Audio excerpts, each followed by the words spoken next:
Yes. Thank you. Thank you very much, Governor. Your Excellency, the Deputy President of the Republic of Kenya, Honorable Rigathi Gachagua, the former Vice President, Honorable Stephen Kalonzo, Your Excellency, the Governor of Nyeri County, Honorable Mutahi Kahiga, all the PSS present here today, honorable members of Parliament present here today, parents, teachers, the clergy, ladies and gentlemen. God is good and all the time, and that is His nature. Your Excellency, we are gathered here today with a deep sense of loss.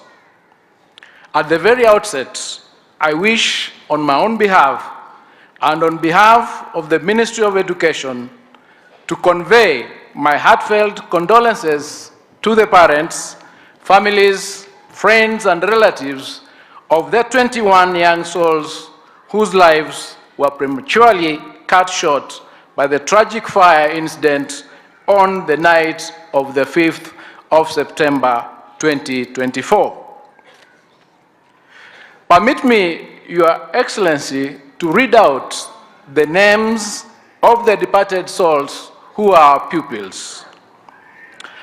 Number 1, Ernest Ngaruya Mwangi, Emmanuel Gashoroyo Kiragu, Lewis Wairagu Maina, Michael Ndungu Murithi, John Mungu Githichi, Bernard Warutere Kuria, Robinson Thehuri Kamida, Collins Murithi Washira, Roy Victor Mturi, John Com Njuguna, Samvin Mnene Maina, Timothy Weru Gadhogo, Kent Mungai Mwangi, Ferdinand Karioki Washira, Kelvin Kabogo Njogu, Travis John Karioki Munyeki, Roy Brandon Mugo Gikonyo, Lewis Mashira Gaku, Timothy Wamai Githinji, Emmanuel Maina Githinji, Success Kingori Wanjao.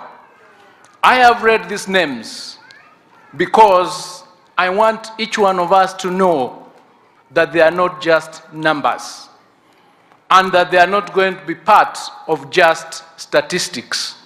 That is why I have read their names, because we need to remember their names. The devastating aftermath of the unfortunate incident threw the entire nation into shock and grief. It has caused all of us great pain and sorrow, especially as parents. This has certainly been a particularly difficult and trying moment for the immediate families of the deceased children. Your Excellency, whenever we send our children to school, we do so in the hope and believe that we are preparing them for a healthy and promising future. We do not expect or even imagine that harm would befall them in the school environment. When tragic incidents such as this happen, our hearts are broken and we are left with much pain and regret. As the government, both at the national and county levels, we've made efforts to provide various support to the affected families. Other players, including governmental organizations, have also been very supportive. We will continue to give support as you send off your loved ones. We are acutely aware that this cannot wipe away your tears or take away the unimaginable pain of losing a loved one, especially at such a tender age, when they were full of promise.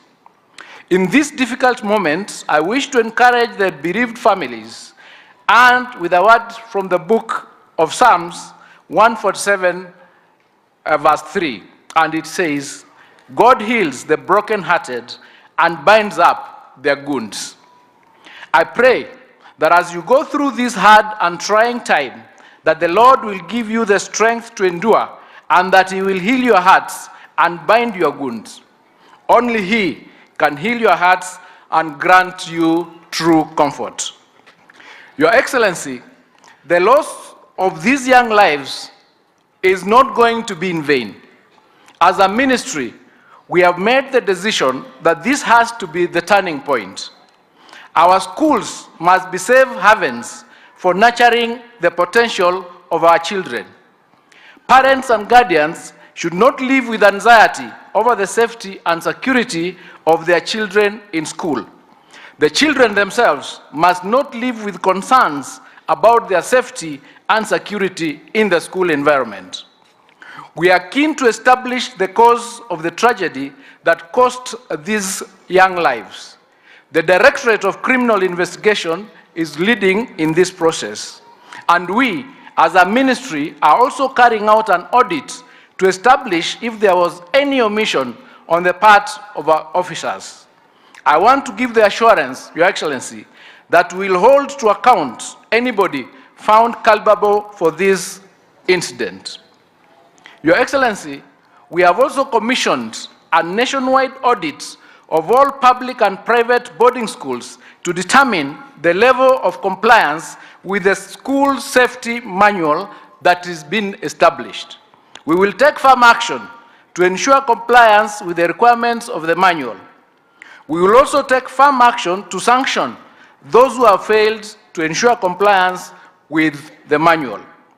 We want in the long run to guarantee the confidence of parents, guardians and learners, and indeed all stakeholders that our schools are not danger zones. Your Excellency, as I conclude, I wish to thank all those who have supported the families of the victims since the tragedy happens. There has been an outpouring of support starting from the highest levels of government, led by His Excellency the President and Your Excellency the Deputy President. My colleagues in the Ministry of Interior, National Administration, the Ministry of Health, the Ministry of East Africa have rendered dedicated support as well. The county government of Nyeri, led by His Excellency Governor Mutahi Kahiga, has been of immense support. May I also thank all other players, the Red Cross, such as the emergency groups led by the Red Cross and the clergy, for the support and assistance that they have provided since the night of the tragedy. I urge all of us to sustain this sense of community and solidarity as we navigate this tragedy. Poleni sana na Mungu awafariji. Your Excellency, may I now invite you to make your remarks and deliver His Excellency the President's message of condolences.